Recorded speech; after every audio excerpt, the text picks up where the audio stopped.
Students, मैं अविनाश चंद्रा एक बार फिर से आपका ऑनलाइन केमिस्ट्री टीचर। आज हम लोग पढ़ेंगे सॉलिड स्टेट का लेक्चर नंबर 4। तो लेक्चर नंबर 3 तक हमने सारी बेसिक चीज़ें पढ़ ली।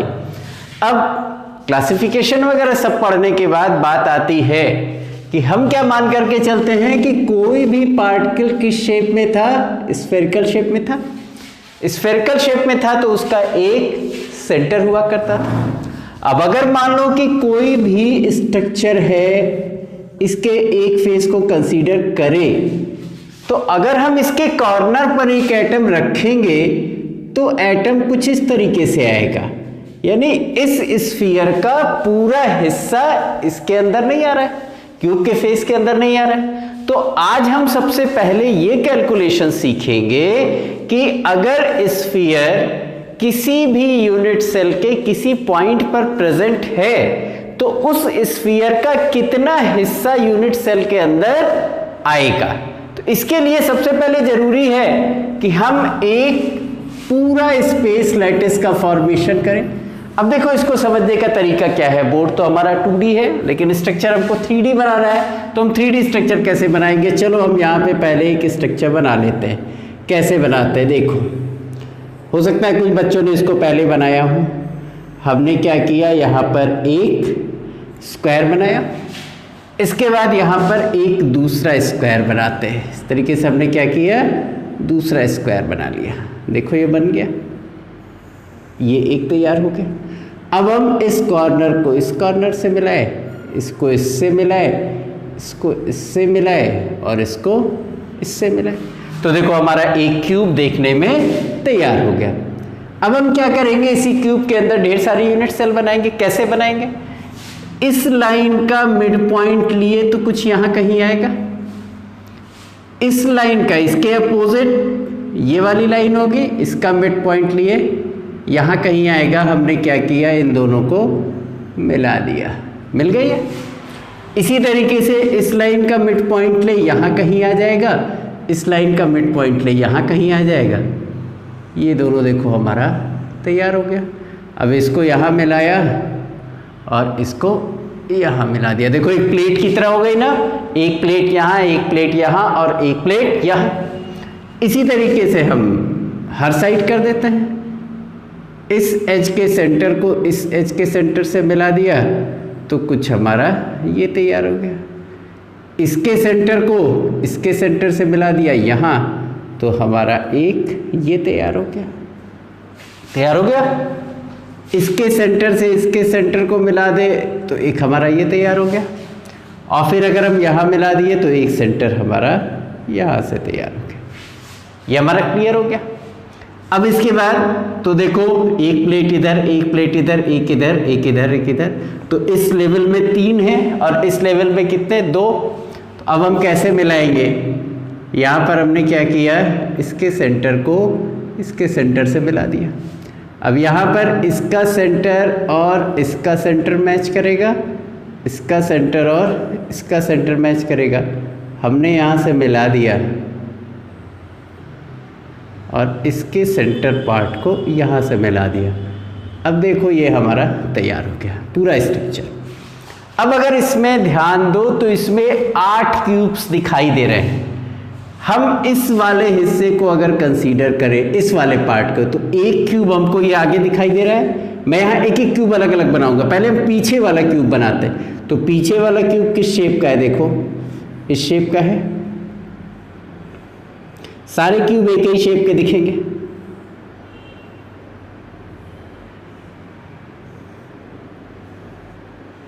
ये दिखा, ये कौन सा क्यूब, पीछे वाला क्यूब। ठीक इसी तरीके से इसके एक आगे भी क्यूब होगा। चलो इसके आगे भी एक क्यूब बना लेते हैं। बहुत आसान सा प्रोसीजर होता है। खटाक से आप 2 स्क्वायर बनाइए, उसके कॉर्नर्स को ऐड कर दीजिए और देखिए आपका क्यूब तैयार हो गया। तो ये क्यूब हमारा आगे वाला हुआ, यानी ये 1 नंबर बेस, ये 2 नंबर बेस, तो ये हमारा 1 नंबर बेस का क्यूब हो गया, ये हमारे 2 नंबर बेस का क्यूब हो गया।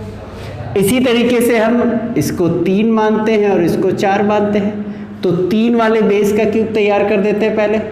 ये हम इसीलिए तैयार कर रहे हैं, आपको बिल्कुल क्लियर होना चाहिए कि कॉर्नर का एटम का कंट्रीब्यूशन कितना, फेस के सेंटर के एटम का कंट्रीब्यूशन कितना, ये देखो बेस नंबर 3 का क्यूब बन गया। अगर हम बात करें बेस नंबर 4 के क्यूब की तो वो कुछ इस तरीके से तैयार हो जाएगा। शेप सबका बिल्कुल एक जैसा होगा। देखो कितनी जल्दी जल्दी ये चीज़ें बन जाती है। बेस नंबर 4 का क्यूब, तो ये नीचे के 4 क्यूब हो गए। अब हम ऊपर के 4 क्यूब बना देते हैं, तो ये हमारा बेस नंबर 5 हो जाएगा, बेस नंबर 6, बेस नंबर 7 और ये रहा बेस नंबर 8। तो चलो हम यहाँ अलग बना लेते हैं और उसके बाद हमको कैलकुलेशन करने में बहुत आसानी हो जाएगी। ये हमने बना लिया बेस नंबर 5 का क्यूब, ये हो गया बेस नंबर 5 का क्यूब। आगे वाला पीछे वाला क्यूब बना देते हैं, थोड़ा इस साइड बनाते हैं तो आराम रहेगा, चीज़ें समझने में भी ठीक रहेंगी, कन्फ्यूजन बिल्कुल नहीं होना चाहिए। ये बहुत ही इम्पॉर्टेंट पार्ट है जो हम लोग आज स्टडी करने जा रहे हैं, क्योंकि सारा न्यूमेरिकल कॉन्सेप्ट अब यहीं से शुरू होगा। इधर बना दिया हमने कौन सा, बेस नंबर 7 का क्यूब। देखो हमने इसीलिए सारे क्यूब्स को क्या किया, अलग अलग ड्रॉ कर दिया, क्योंकि जब आपको समझाएंगे तो बिल्कुल क्लियर हो जाएगा कि वाकई उसका कंट्रीब्यूशन कैसे कितना आ रहा है। ये हमारा आखिरी, अब इसके बाद ये डायग्राम का काम हमारा इस पर्टिकुलर टॉपिक के लिए ख़त्म हो गया।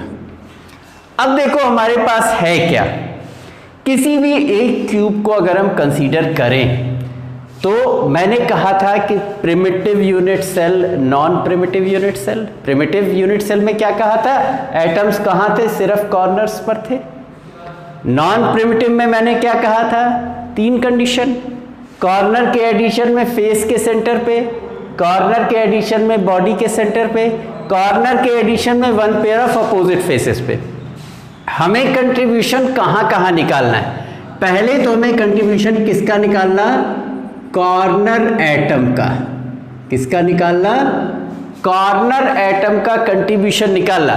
अब थोड़ी देर पहले मैंने कहा कि एटम कैसा हुआ, स्फेरिकल हुआ, और हम लोग हमेशा क्या मान करके चले कि हम रिप्रेजेंटेशन जब भी करेंगे तो एक पॉइंट के फॉर्म में करेंगे, जो उसका सेंट्रल पार्ट होगा, जो उसका न्यूक्लियस होगा, उसको हम रिप्रेजेंट करेंगे। क्योंकि हम पूरा बनाते हैं तो काफ़ी कॉम्प्लिकेटेड स्ट्रक्चर देखने में लगने लगता है, तो क्लियरिटी नहीं आने पाती है। तो क्लैरिटी आने के लिए हमने क्या किया, अगर हम किसी भी कॉर्नर पर माने तो पूरा का पूरा तो अंदर आएगा नहीं, तो आएगा कितना।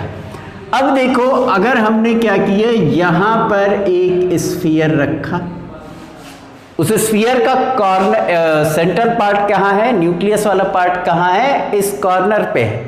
तो अब देखो कि यहाँ पर जो गोला रखा जाएगा वो गोला कैसा होगा, वो गोला आएगा आधा नीचे, आधा नीचे आएगा और आधा किधर आएगा, ऊपर।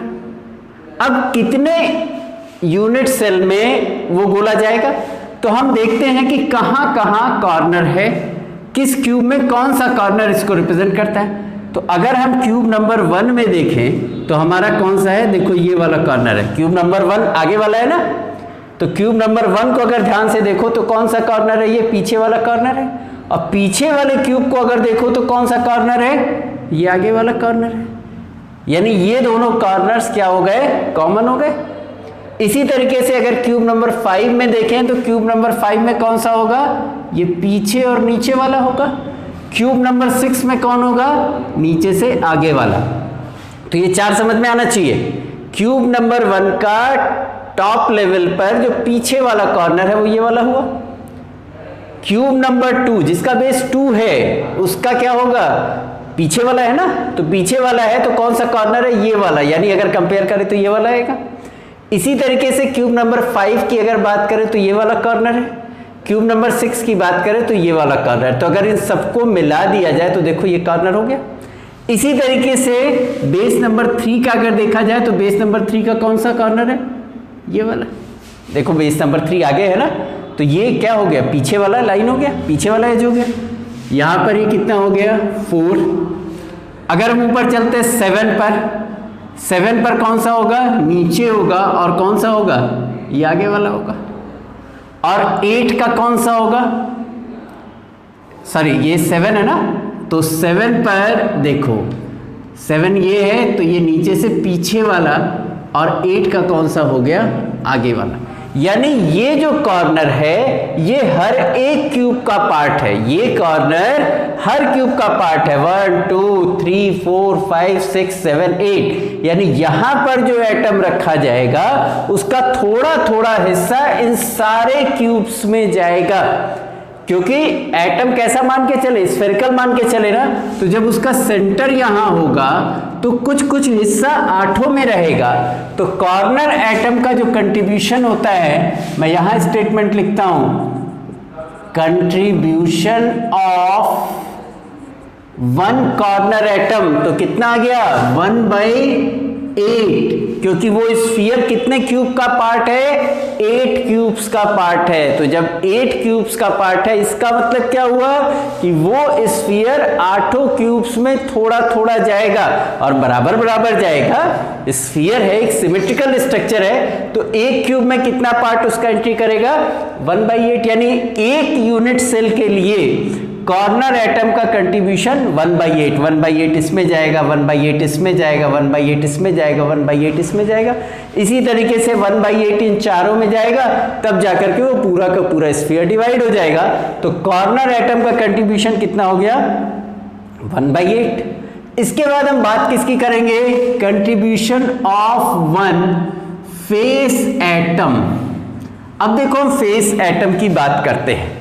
फेस एटम की अगर हम बात करते हैं तो मान लो कि हमने कंसीडर किया, हम नीचे से एक बनाते हैं स्ट्रक्चर, ये हमने स्ट्रक्चर एक बनाया, कौन कौन सा, बेस नंबर 1 और बेस नंबर 3 का स्ट्रक्चर हम बना रहे हैं। देखो पहले हमने ये किनारे वाला हिस्सा बना लिया, ये बन गया। अब इसके बाद हमने क्या बना दिया, यहाँ से ये बना दिया और यहाँ से ये बना दिया। अब देखो ये हमारा बेस नंबर 1 और बेस नंबर 3 का तैयार हो गया, ये बेस नंबर 1 और बेस नंबर 3। अब अगर फेस, तो एक फेस ये है ना, ये वाला एक फेस है, देखो ध्यान देना, ये एक फेस है। अब अगर हम यहाँ पर कोई स्फीयर रखे तो क्या होगा, ये स्फीयर ना तो ऊपर निकलेगा ना तो नीचे निकलेगा। अब ये स्फीयर का आधा हिस्सा आएगा किसमें, 1 नंबर बेस वाले यूनिट सेल में, और आधा हिस्सा किस में आएगा, 3 नंबर वाले बेस के यूनिट सेल में। तो आधा आधा दोनों में बट गया, तो फेस एटम का कंट्रीब्यूशन कितना हो गया 1/2। ये दोनों स्ट्रक्चर से क्लियर हो जाना चाहिए कि हमने क्या किया है, हमने 2 बनाया है। अब ये पीछे तो नहीं जाएगा, अगर हमने यहाँ आगे रखा है तो ये एटम का कोई भी हिस्सा पीछे नहीं जाएगा। तो ये एटम डिस्ट्रीब्यूटेड किस में होगा, बेस नंबर 1 के यूनिट सेल में और बेस नंबर 3 के यूनिट सेल में, यानी आधा गोला इसमें आएगा आधा इसमें आएगा। अब आप ऐसे समझो कि हमारी ये दीवार है और ये हमारा एक फेस है। अगर हम इस हिस्से पर, मान लो ये मेरी मुट्ठी है, इस मुट्ठी को हम स्फेरिकल मान लें और इसको हम इसमें रखें और इसका सेंटर जो होगा मुट्ठी का वो इस वॉल पे टच करे, तो आधी मुट्ठी इस कमरे में आएगी, आधी मुट्ठी बगल वाले कमरे में जाएगी, ना ऊपर जाएगी ना नीचे जाएगी। तो कोई भी आप बॉल ले लो, बॉल को यहाँ प्लेस करो जिसका सेंटर इस वॉल के ऊपर हो, तो आधी बॉल इस रूम में होगी आधी बॉल उस रूम में होगी, और कंट्रीब्यूशन कितना हो जाएगा 1/10। तीसरा आता है क्या चीज, contribution of body centre atom, contribution of body centre atom. तो बॉडी सेंटर क्या होती है, मैंने डिस्कस किया था कि हर एक क्यूब में 4 बॉडी डायगोनल जहां एक दूसरे को इंटरसेक्ट करेंगे वही पॉइंट हमारा क्या कहलाता है, बॉडी सेंटर कहलाता है। अब बॉडी सेंटर की बात की जाए तो अगर किसी एक नॉर्मल क्यूब की अगर हम बात करें, हमने ये बिना बेस वाला बताया ले लिया, आपको कोई नंबर नहीं है। अब क्या हुआ, एक बॉडी डायगोनल कहाँ तैयार होगा, ये इससे यहाँ आएगा अपोजिट और इससे यहाँ जाएगा। तो अगर हम एक स्फीयर रखेंगे तो पूरा का पूरा स्फीयर कहाँ रहेगा, इस क्यूब के अंदर रहेगा, यानी बॉडी सेंटर एटम का कंट्रीब्यूशन कितना हो गया 1 हो गया। अब एक चीज और बचती है, क्या बचती है, जिसके बारे में हम लोगों ने अभी तक नाम नहीं लिया था। क्या बचा, कंट्रीब्यूशन ऑफ एज एटम। अब देखो एज की बात करें, एज कितने हैं, किसी भी कमरे में कितने एज हो सकते हैं, बेस पे देखो 1 2 3 4 यानी 4 एजेस ये हो गए। इसी तरीके से 4 एजेस ये हो गए, 8 हो गए, ये हो गया 9, ये हो गया 10, ये हो गया 11 और ये हो गया 12 एजेस हो गए। बिल्कुल दिमाग में रखना है, अभी कंट्रीब्यूशन में या न्यूमेरिकल अभी जब हम बताएंगे तब इन सारी चीज़ों का यूज आएगा। तो कॉर्नर्स 8 हो गए थे, फेसेस 6 हो गए, एजेस कितने हो गए 12। अब मान लो कि किसी एज पे कोई एटम रखा है, हम किसी एक एज पे अगर कंसीडर कर लेते हैं, मान लो हमने एटम को यहां रखा, कहां रखा, यहां रखा, 5 और 6 का जो बेस है उस पे रखा। तो अगर 5 और 6 के बेस पर रखेंगे तो इस एटम का कॉर्नर यहां पर भी होगा। अगर हम बेस नंबर 1 के क्यूब को देखें तो ये पीछे वाली लाइन है और कौन सी है, टॉप वाली लाइन है ना। तो देखो ये पीछे वाली लाइन हो गई टॉप वाली, यानी एटम यहां आ गया। बेस नंबर 2 के क्यूब को अगर कंसीडर करें तो टॉप पे आगे वाली लाइन है, यानी यहां हो गया। बेस नंबर 5 को अगर कंसीडर करें तो बॉटम पे और पीछे के साइड हो गया, और बेस नंबर 6 को कंसीडर करें तो यहां हुआ। यानी ये चारों पॉइंट्स क्या है, कॉमन है ना। यही पॉइंट इन अलग अलग क्यूब्स में अलग अलग पॉइंट को रिप्रेजेंट कर रहे हैं। यानी जो भी स्फीयर रखा जाएगा वो इन चारों में जाएगा थोड़ा थोड़ा। तो एज एटम का कंट्रीब्यूशन कितना हो जाता है, 1/4। तो ये क्लियर होना चाहिए। अगर हमने कॉर्नर पे रखा था तो कॉर्नर पे रखा गया एटम 8 क्यूब्स का पार्ट हो जाएगा, 8 क्यूब्स का पार्ट हो जाएगा, यानी हर क्यूब में 1/8 हिस्सा उस स्फीयर का रहेगा। तो कंट्रीब्यूशन ऑफ कॉर्नर एटम कितना हो गया, 1/8। फेस पे जब हम रख रहे थे तो फेस पे क्या हो रहा था, आधा एटम एक क्यूब में और आधा एटम दूसरे क्यूब में, यानी फेस एटम का कंट्रीब्यूशन कितना हो गया, 1/2। तीसरी चीज क्या थी, बॉडी सेंटर एटम का कंट्रीब्यूशन। बॉडी सेंटर जब भी होगा तो कहां होगा, क्यूब के अंदर होगा, बिल्कुल अंदर। तो जब बिल्कुल अंदर है तो कोई भी स्फीयर बनाएंगे तो वो कहां रहेगा, इस कमरे के अंदर ही रहेगा, यानी उसका कंट्रीब्यूशन कितना हो गया, 1 हो गया। चौथी चीज क्या थी, एज पर अगर कोई एटम है, तो अगर एज पर एटम है तो मैंने बताया कि ये जो न्यूक्लियस इसका आएगा, यानी सेंटर पॉइंट जो आएगा वो कितने क्यूब्स में जाएगा, 4 क्यूब्स में जा रहा है, यानी कंट्रीब्यूशन कितना हो गया इसका, 1/4। तो ये 4 बेसिक हमारा क्लियर हो गया। अब इस बेसिस पर हमसे पूछा जाता है कि number of atoms in particular unit cell, number of atoms in particular unit cell, यानी जो आपको 2 बेसिक टाइप की यूनिट सेल बताई गई, एक सिंपल या प्रिमिटिव और दूसरी क्या थी, नॉन प्रिमिटिव, तो उसमें हम कैलकुलेशन कैसे करेंगे। अब देखो सबसे पहले बात आती है कि number of atoms in simple और प्रिमिटिव यूनिट सेल। अब ध्यान रखना है पुरानी चीजों को, क्या ध्यान रखना है कि सिंपल या प्रिमिटिव यूनिट सेल में एटम्स कहां थे, एटम्स सिर्फ कॉर्नर्स पर थे।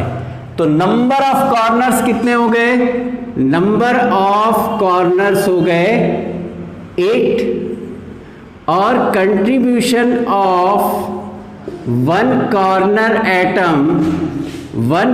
एटम का कंट्रीब्यूशन कितना हो गया, 1 हो गया।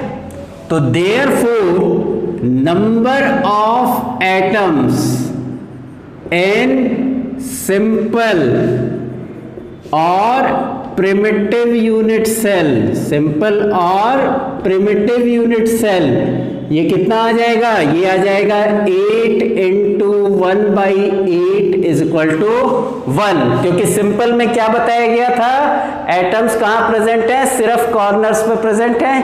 तो कितने कॉर्नर होंगे किसी भी क्यूब में, 8 होंगे। चलो एक हम यहाँ पे स्ट्रक्चर छोटा सा ड्रॉ कर देते हैं ताकि हर बार आपको सुविधा हो ये जानने में कि सर बात किसकी कर रहे हैं, किस पर्टिकुलर पोजीशन की बात कर रहे हैं। तो देखो अगर सिंपल रहता तो सिंपल में कहाँ रहते, सिर्फ कॉर्नर्स पे रहते। कितने कॉर्नर्स हो गए, 8 हो गए। तो 8 कॉर्नर्स हो गए। कंट्रीब्यूशन ऑफ कॉर्नर एटम कितना होता है, 1/8। तो number of atoms in simple और प्रिमिटिव यूनिट सेल कितना हो जाएगा 8 into 1/8 दैट इज 1। तो आपसे एक नंबर के क्वेश्चन में ये पर्टिकुलर चीज पूछी जाती। अब देखो यहीं पर कुछ चीजों को हम याद रखेंगे और फिर बाकी कर लेंगे। जैसे दूसरा हमने क्या पढ़ा था, दूसरा हमने पढ़ा था फेस सेंटर्ड यूनिट सेल। क्या पढ़ा था हमने, फेस सेंटर्ड, तो number of atoms in face centred cubic unit cell. अब अगर आपको याद हो फेस सेंटर्ड क्यूबिक में क्या बताया गया था, याद है? फेस सेंटर्ड क्यूबिक में कहा गया था कि एटम्स कहां प्रेजेंट होंगे, कॉर्नर्स पर तो होंगे ही होंगे, और कहां होंगे, हर फेस के सेंटर पर। हर एक फेस के सेंटर का मतलब ये फेस इस साइड का, तो इसके सेंटर पे यहां, ऊपर वाले फेस के सेंटर पे यहां कहीं होगा, नीचे वाले फेस के सेंटर पे यहां कहीं होगा, इस वाले फेस के सेंटर पे यहां कहीं पाया जाएगा, आगे वाले फेस को कंसीडर करें तो यहां कहीं होगा, पीछे वाले फेस को कंसीडर करें तो यहां होगा। तो देखो कितने डॉट दिख गए, 1 2 3 4 5 एंड 6। कैलकुलेशन कैसे करेंगे, ये पार्ट तो पूरा वही रहेगा। चलो यहां से लिख देते हैं। कॉर्नर कितने थे 8, contribution of one corner atom कितना हो गया 1/8। फेसेस की बात करें तो नंबर ऑफ फेसेस, कितने फेस हैं क्यूब के अंदर 6। Contribution of one face atom, face atom का कंट्रीब्यूशन कितना होता है 1/2। बताया गया था ना कि फेस पर जो एटम होगा आधा स्फीयर इस कमरे में, आधा बगल वाले कमरे में। तो therefore number of atoms in FCC unit cell, तो FCC यूनिट सेल में अगर बात करेंगे तो कितना हो जाएगा 8 into 1/8 plus 6 into 1/2 that is 1 plus 3 is equal to 4। तो अगर आपसे कहता है कि calculate number of atoms in FCC unit cell, तो आप बताएंगे, कैसे बताएंगे, नंबर ऑफ कॉर्नर्स कितने 8, एक कॉर्नर एटम का कंट्रीब्यूशन कितना 1/8, नंबर ऑफ फेसेस कितने 6, वन फेस एटम का कंट्रीब्यूशन कितना 1/2। तो total number of atoms in FCC 8 into 1/8 plus 6 into 1/2, और आपका आंसर कितना आ जाता है 4 आ जाता है। क्लियर हो गया ये? चलिए अब इसके बाद हम लोग बात करेंगे BCC की। तो अब BCC में अगर हम चलते हैं तो BCC में क्या है, body centred cubic unit cell. अब देखो यहां से सारा फेस का सेंटर हटा दिया गया, अब इसको भी हम कन्वर्ट कर दिए और क्या बना दिए इसको BCC यूनिट सेल। BCC अगर याद हो क्या कहा गया था कि सारे एटम्स कहां पर होंगे, कॉर्नर्स पर होंगे, और एक एटम कहां होगा, बॉडी सेंटर पर होगा। बॉडी सेंटर यानी यहां कहीं, बिल्कुल बीचों बीच में। तो कैलकुलेट कर लेते हैं, तो कॉर्नर एटम में सेम चीजें लिखाई जाएगी। Number of body centre, number of body centre, कितने बॉडी सेंटर होते हैं, एक बॉडी सेंटर होता है। Contribution of body centre atom, contribution of body centre atom कितना होता है 1। तो therefore number of atoms in BCC unit cell, BCC unit cell में कितना हो जाएगा 8 into 1/8 plus 1 into 1 that is 2। ये सब चीजें याद रखनी है, आपको याद रखना है कि अगर सिंपल है तो number of atoms per unit cell क्या होता है 1 होता है। FCC है तो number of atoms per unit cell कितना आया 4 आया। अगर BCC है तो number of atoms per unit cell कितना आया 2 आया। कहने के लिए चीजें बहुत आसान है, लेकिन इसको याद रखना है। क्यों याद रखना है, क्योंकि जैसे ही हम बात करेंगे डेंसिटी कैलकुलेशन की, डेंसिटी कैलकुलेशन में आपको बताना पड़ेगा कि कितने एटम्स एक यूनिट सेल में होंगे, जिसको हम वहां पर Z से रिप्रेजेंट करेंगे। खैर वो बात की बात, पहले इतना क्लियर हो गया। इसके बाद देखो अगली चीज क्या आती है, अगला एक और आपको बताया गया था एंड सेंटर्ड, याद आ रहा है। इसको हम किससे रिप्रेजेंट कर दिए सॉरी, इसको हमने रिप्रेजेंट कर दिया किससे, ECC से। ECC का मतलब end centred cubic unit cell, क्योंकि मैंने क्या कहा था क्यूबिक ही सबसे ज्यादा कॉमन है। तो चलो इसे मैंने क्या कहा था कि 8 कॉर्नर्स पर होंगे 1 पेयर ऑफ अपोजिट फेस। तो नंबर ऑफ कॉर्नर्स कितने हो गए 8, कंट्रीब्यूशन ऑफ कॉर्नर एटम 1/8। कितने फेस आपको लेने हैं? फेस तो 6 हैं, लेकिन आपको कितना है लेना है एंड सेंटर्ड में? Number of faces. अब यहां पर आप सारे के सारे नंबर ऑफ फेसेस काउंट करके नहीं लिखेंगे, आप उन्हीं फेस की बात करेंगे जिसके ऊपर एटम्स प्रेजेंट है। तो नंबर ऑफ फेसेस कितने हो गए? 2 हो गए। इसके बाद बात आती है कंट्रीब्यूशन ऑफ फेस एटम। तो देखो फेस एटम का कंट्रीब्यूशन कितना? 1/2। Therefore number of atoms in ECC ये कितना आ जाएगा? 8 × 1/8 + 2 × 1/2, 1 + 1 = 2। तो देखो BCC में भी 2 आया था, रिमेंबर करो, जस्ट पहले बताया BCC में भी कितना आया? 2 आया, और ECC में भी कितना आया? 2 आया। तो ये हो गया आपका कैलकुलेशन। अब इसके बाद हम लोग चलते हैं कुछ न्यूमेरिकल लगाने पे।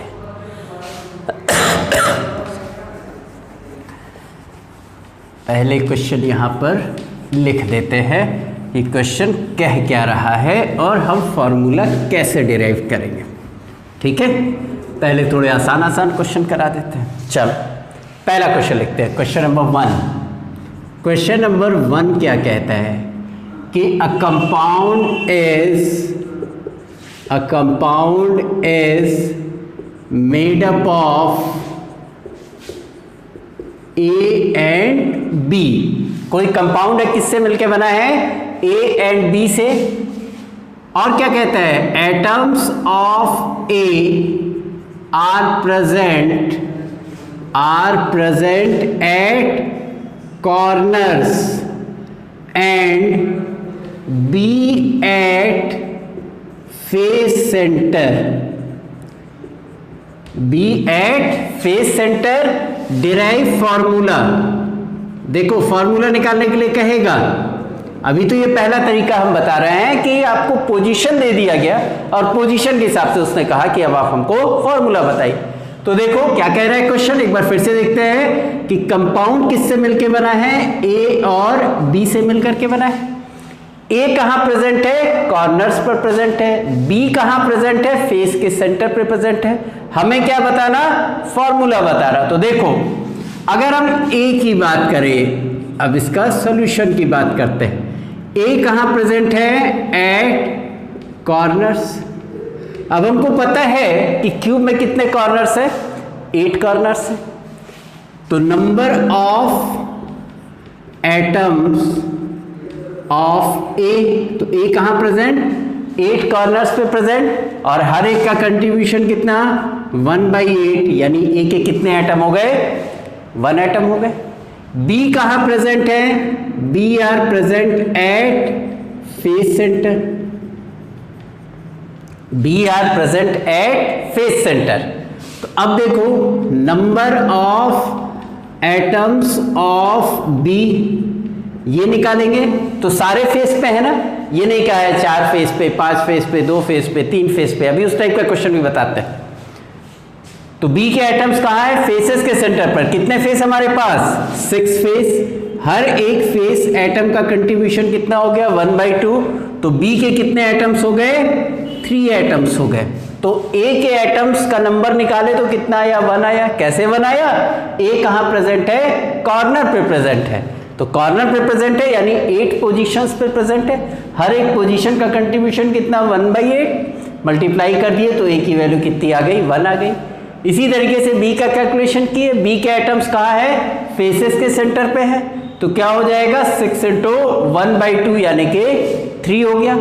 तो अब हम क्या निकाल लेते हैं? A रेशियो B निकाल लिया जाए। तो A रेशियो B कितना आ जाएगा? 1:3 आ जाएगा। जब 1:3 आ जाएगा तो फॉर्मूला हमारा क्या हो जाएगा? फॉर्मूला आ जाएगा AB3। क्लियर? A का 1 एटम है और B का 3 एटम है, तो फॉर्मूला क्या हो जाएगा? AB3। चलो इसका स्क्रीनशॉट ले लो, फिर दूसरा क्वेश्चन बताते हैं। हो गया? चलिए अब हम लोग चलते हैं नेक्स्ट क्वेश्चन पे। तो ये हमारा सबसे आसान टाइप का क्वेश्चन था, जिसमें हमने क्या किया था, 2 एलिमेंट्स को कंसीडर किया था। ठीक है, चलो अब हम 2 से ज़्यादा एलिमेंट को कंसीडर करके देख लेते हैं। कुछ क्वेश्चंस आपको बता रहा हूँ मैं इसीलिए, ताकि आपको लगाने में सुविधा रहे। मान लीजिए कि a compound is made up of P, Q and R। अब देखो 2 के बजाय हमने क्या किया, 3 एलिमेंट ले आए। कौन कौन से 3 एलिमेंट, P, Q और R। Position, P atoms are present at corners. P atoms कहाँ प्रेजेंट है, कॉर्नर्स पर प्रेजेंट है, comma Q atoms are at body centre. अब देखो अलग अलग जगह पे मैं बात कर रहा हूं। Q atoms are present at body centre and R atoms are present at edge centre.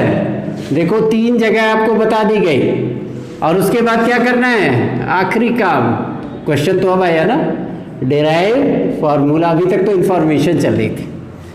ऊपर के 2.5 लाइन्स में क्या दी गई, आपको इंफॉर्मेशन दी गई। क्वेश्चन कहाँ पूछा गया, लास्ट में। तो किससे किससे मिलके बना, P, Q और R से मिलके बना है। P के एटम्स कहाँ प्रेजेंट है, कॉर्नर पे प्रेजेंट है। Q के एटम्स कहाँ प्रेजेंट है, बॉडी सेंटर पर प्रेजेंट है। R के एटम्स कहाँ प्रेजेंट है, एच सेंटर पर प्रेजेंट है। आपको क्या निकालना, फॉर्मूला निकालना। कैसे निकालेंगे, तो हम क्या करें, P, Q और R के एटम्स का, नंबर ऑफ एटम्स का कैलकुलेशन करें और उसके बाद रेशियो निकाल करके खटाक से बता देंगे। तो चलो कर लेते हैं इसका सोल्यूशन। इसके सोल्यूशन की बात की जाती है, सोल्यूशन चैप्टर तो बाद में पढ़ना है, फिलहाल इसका सोल्यूशन। P कहाँ प्रेजेंट, एट कॉर्नर्स। तो अगर हम निकालें number of atoms of P, तो P कहाँ प्रेजेंट है, कॉर्नर पर। तुरंत लिखेंगे कितने नंबर ऑफ कॉर्नर्स, 8। हर एक कॉर्नर एटम का कंट्रीब्यूशन कितना, 1/8। ये कितना आ गया, 1 आया। आ गया ना 1। देखो number of atoms of P, या थोड़ा F ठीक से बना दें। Number of atoms of P कितना हो गया, 8 into 1/8 is equal to 1। Number of atoms of Q अगर निकालते हैं तो Q कहाँ प्रेजेंट है, बॉडी सेंटर पर। कितना बॉडी सेंटर, 1। कंट्रीब्यूशन भी कितना हो गया, 1। ये कितना आ गया, 1 इंटू 1, 1 हो गया। इसके बाद हम बात करेंगे number of atoms of R।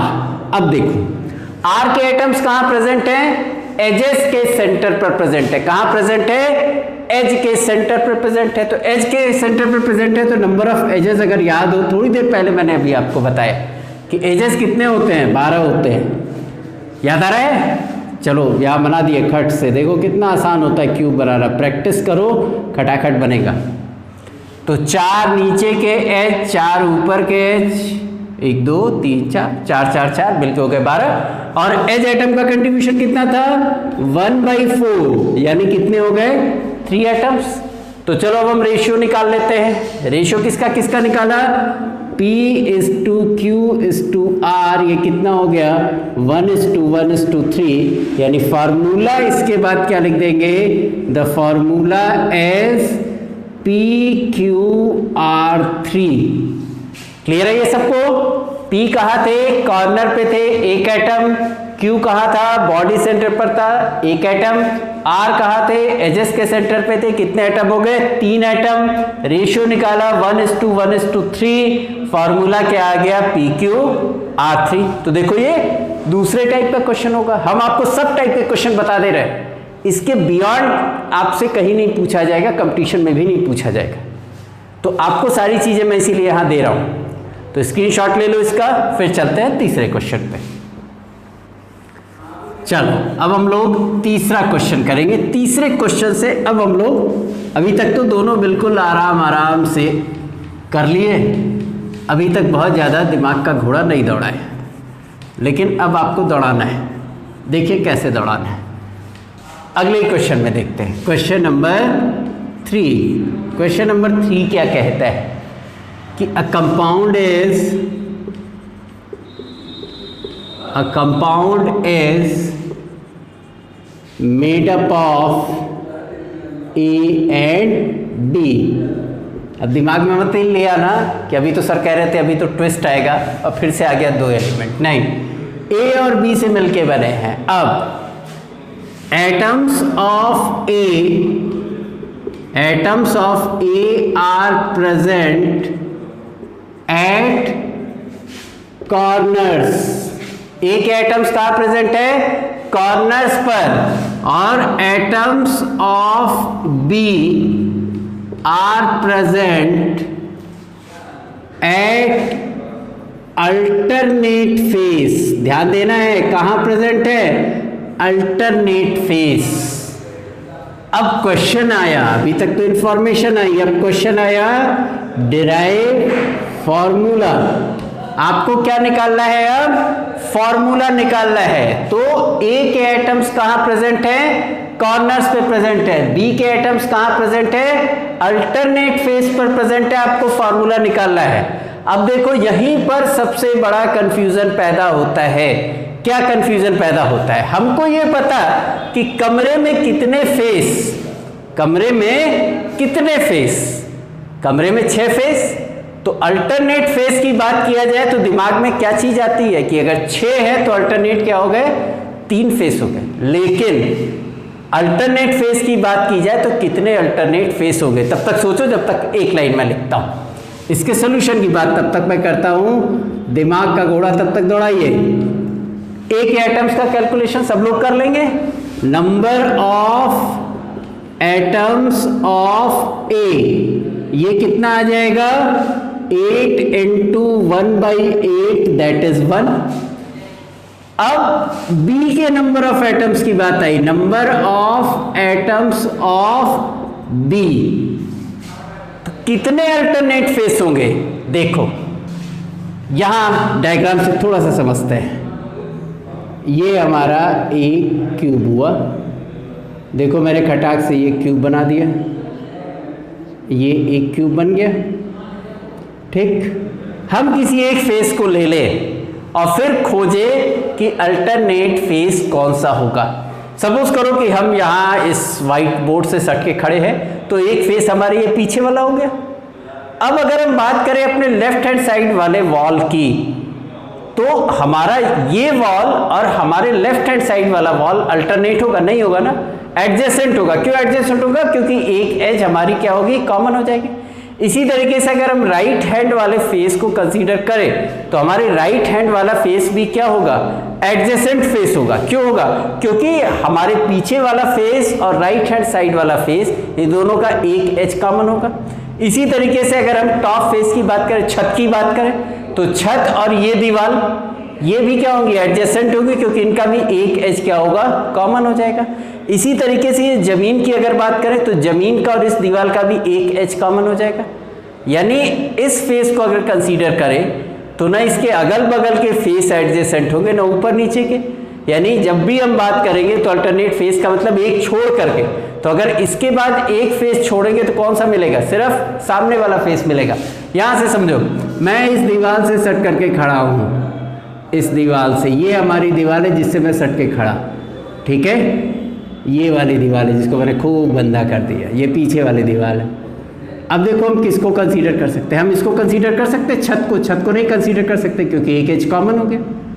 इसी तरीके से हम इसको कंसीडर कर सकते, नहीं कर सकते क्योंकि ये एक एज क्या हो गया? कॉमन हो गया। तो एक ये फेस हो गया, एक ये फेस हो गया, नहीं कर सकते। उसी तरीके से एक फेस ये है और एक फेस ये है, इस तरीके से एक फेस ये है ना जमीन, और एक फेस ये है।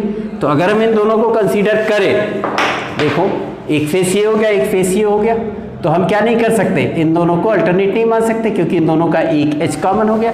तो ले दे करके बचा कितना? ले दे करके सिर्फ ये एक फ्रंट वाला फेस बचा, यही ध्यान देना है। तो number of atoms of B, तो अल्टरनेट फेस कहा तो कितना फेस कंसीडर करना? 2।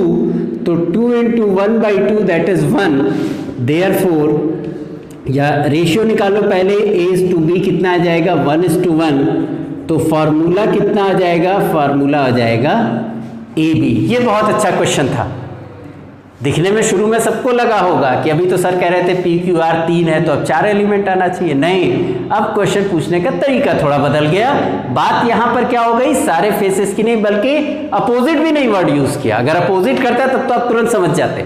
इसने क्या वर्ड यूज किया यहां पर, अल्टरनेट फेस। तो अल्टरनेट फेस कहा मतलब एक छोड़ करके, तो जब एक छोड़ करके कहा तो क्या हो गया, 2 ही फेस मिले ना।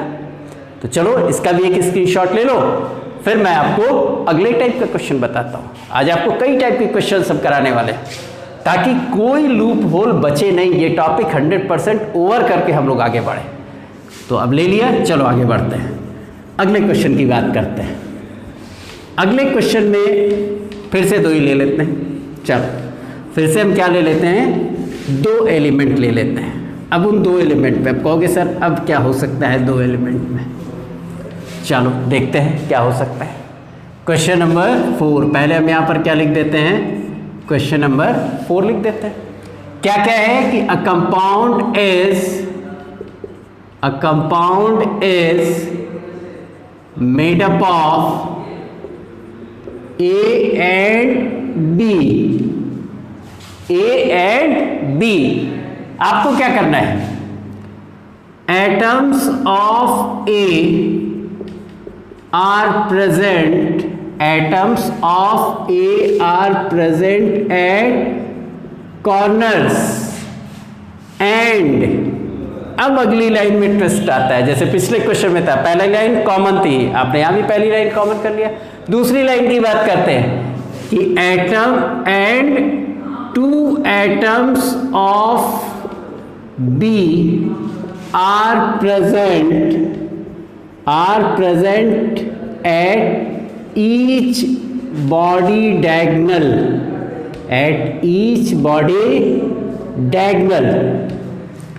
ध्यान देना, एक एटम्स कहाँ हैं, कॉर्नर्स पर। बी की क्या खासियत कि हर डायगोनल पर बी के 2 एटम्स प्रेजेंट हैं। डिराइव फॉर्मूला, पहली चीज, पहला question, derive formula and calculate number of atoms in 1 unit cell. ध्यान देना है, क्वेश्चन पूरा देखो, अब 2 पार्ट में क्वेश्चन हो गया। पहली चीज फॉर्मूला निकालिए, दूसरी चीज एक यूनिट सेल में कितने एटम्स हैं इसका कैलकुलेशन करना है। तो चलो करते हैं, ध्यान देते हैं। इसके सोल्यूशन की बात की जाती है तो इसके सोल्यूशन की अगर बात की जाएगी तो देखो A R present at corners, तो आसानी के साथ लिख सकते हैं कि नंबर ऑफ एटम्स ऑफ ए, ये कितना हो जाएगा 8 × 1/8 दैट इज 1।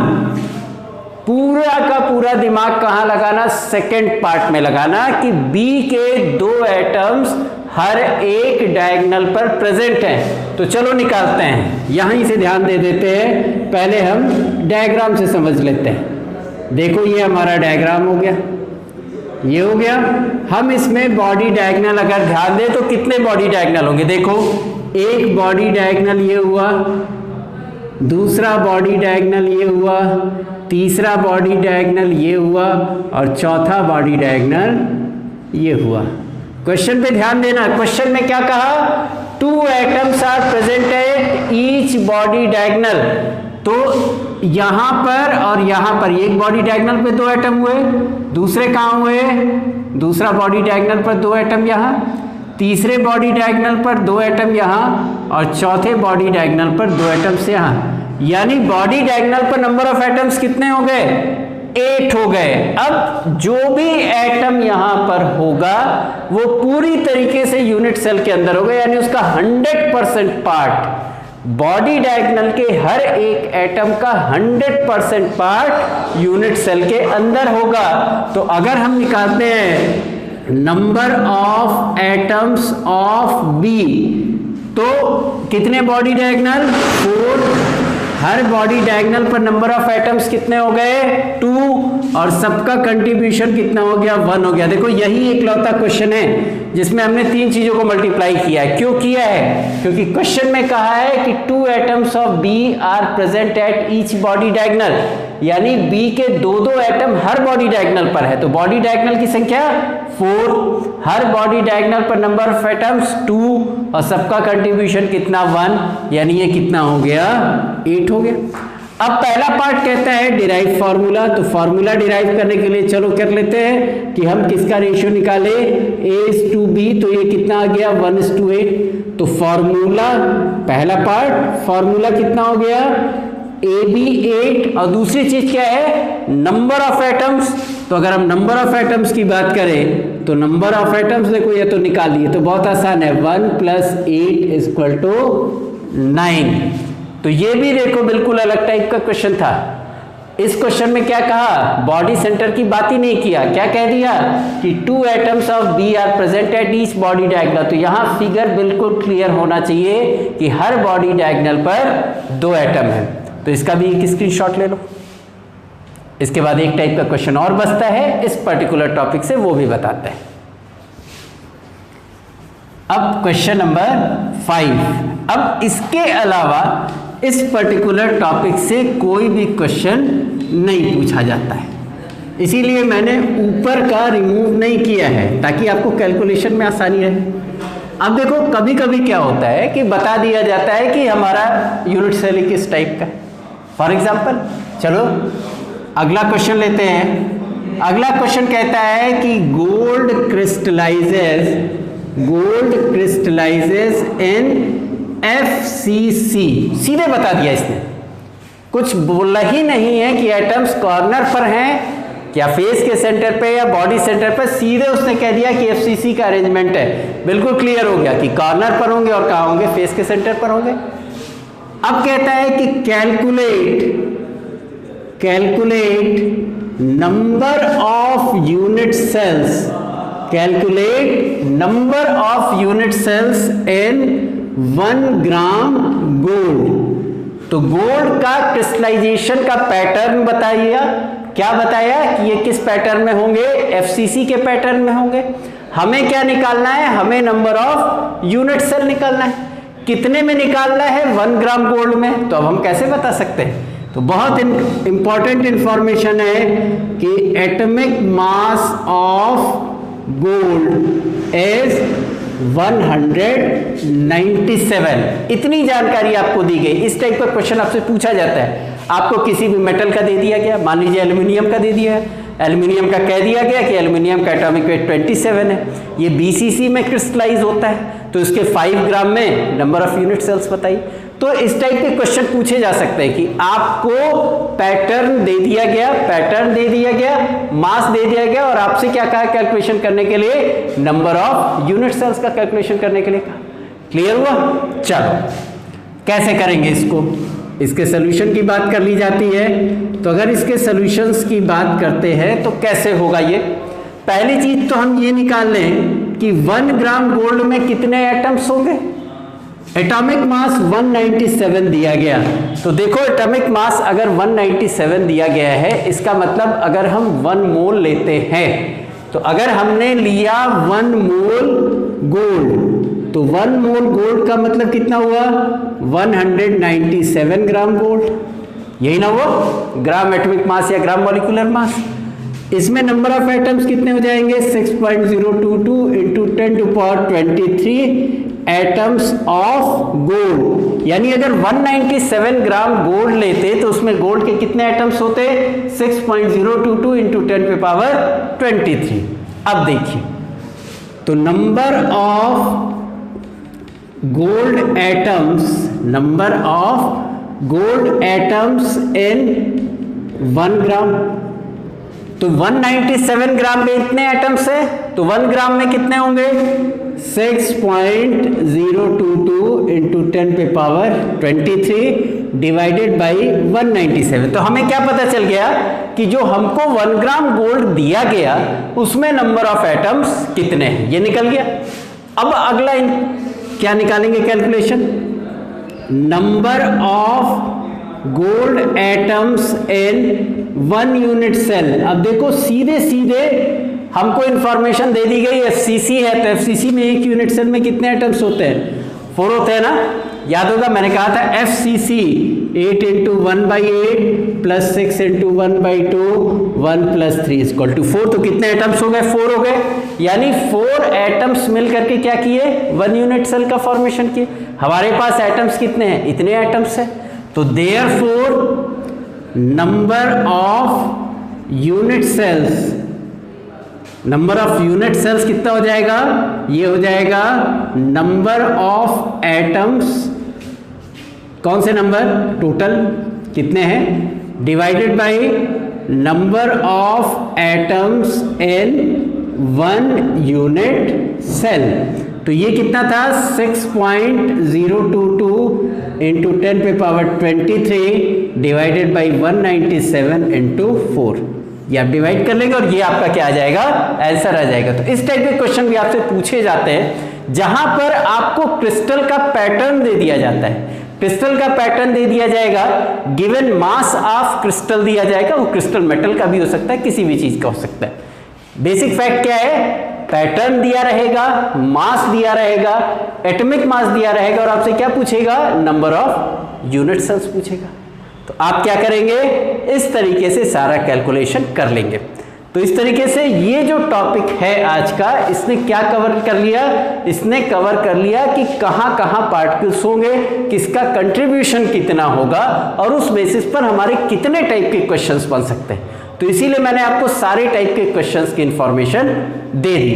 तो ये पॉइंट आपका बिल्कुल क्लियर हो जाना चाहिए। तो आज के टॉपिक में हम लोगों ने इतनी सारी चीजें कवर कर ली। अब इसके बाद अगले टॉपिक पे हम लोग क्या कवर करेंगे कि पार्टिकल्स का एक दूसरे के साथ 3 डायमेंशनल अरेंजमेंट कैसा होता है, क्या पैकिंग एफिशिएंसी है, क्या पैकिंग फ्रैक्शन है। तब तक आप लोग इस सारे लेक्चर को ध्यान से, सारे लेक्चर को 1st, 2nd, 3rd, 4th सबको बारी बारी से पढ़ डालिए ध्यान से। फिर हम लोग 5th लेक्चर में आगे की बात करेंगे।